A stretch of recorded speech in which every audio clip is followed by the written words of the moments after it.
ಮಾರುತಿ ಗುರುಜಿಯವರ ಮಾತು ಹೇಳಕ್ಕೆ ನೆರವಾಗುತ್ತೆ. ಅವರು ಫಸ್ಟ್ ಸಾಗರದ ರೈತ ಸಂಘದ ಮುಖಂಡರಾದಂತ ದಿನೇಶ್ ಸಾಕಷ್ಟು ಬರ್ತಾ ಇದ್ದಾರೆ, ಪಕ್ಷ ಬರ್ತಾ ಇದೆ. ಈ ಒಂದು ಹೋರಾಟಕ್ಕೆ ಸಾಗರದ ನಮ್ಮ ಈ ವಿನಾಶಕಾರಿ ಯೋಜನೆಯನ್ನ ವಿರೋಧಿಸಿ ಆಗಮನದ ನಿರೀಕ್ಷೆಯಿಂದ ರಾಷ್ಟ್ರಭಕ್ತ ಬಳಗದ ಪ್ರಮುಖ ಮುಖಂಡರಾಗಿರ್ತಕ್ಕಂಥ ಕೆ.ಇ. ಕಾಂದೇಶ್ ಅವರೇ, ಸದಸ್ಯರುಗಳೇ, ಈ ಹೋರಾಟಕ್ಕೆ ಆಗಮಿಸಿರ್ತಕ್ಕಂಥ ಎಲ್ಲ ಶಿವಮೊಗ್ಗ ನಗರದಿಂದ ಆಗಮಿಸಿರ್ತಕ್ಕಂಥ ಎಲ್ಲ ಬೆಂಬಲವನ್ನ ನೀಡಿದ್ದು ಮರೆಯುವಂಥದ್ದಲ್ಲ.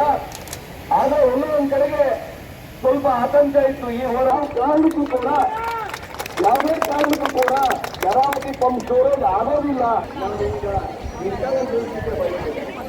ಹಾಗೆ ನಿಮ್ಮೆಲ್ಲರೂ ಸಹಕಾರವಾಗಬೇಕು. ಪರಿಸರ ಮೇಲಾಗ್ತಕ್ಕಂಥ ವಿರಾಜಕಾರಿಗಳು ದೌರ್ಜನ್ಯವನ್ನು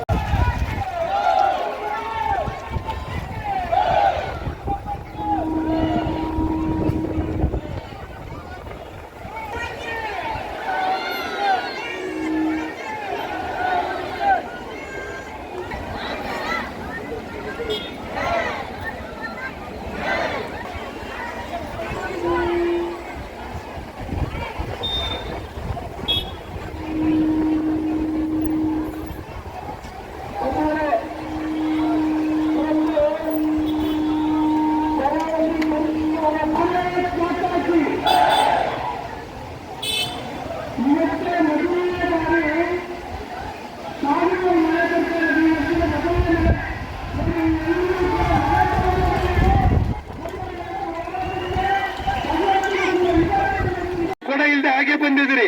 ಇದು ಇಂಟೆಲಿಜೆನ್ಸ್ ಮುಖಾಂತರ ನೀವು ರಿಪೋರ್ಟ್ ತಗೊಂಡು ಈ ಯೋಜನೆಯನ್ನ ಕ್ಯಾನ್ಸಲ್ ಮಾಡಬೇಕು ಅಂತ ಒತ್ತಾಯ ಮಾಡ್ತೀನಿ. ಆಗ್ಬೋದಾ? ಯಾವ ಕಾರಣಕ್ಕೂ ಯೋಜನೆ ಆಗ್ಬಾರ್ದು. ಮಾರುತಿ ಗುರುಜಿ ಅವರು ನಮ್ಮ ಉದ್ದೇಶ ಮಾತಾಡ್ತಾರೆ.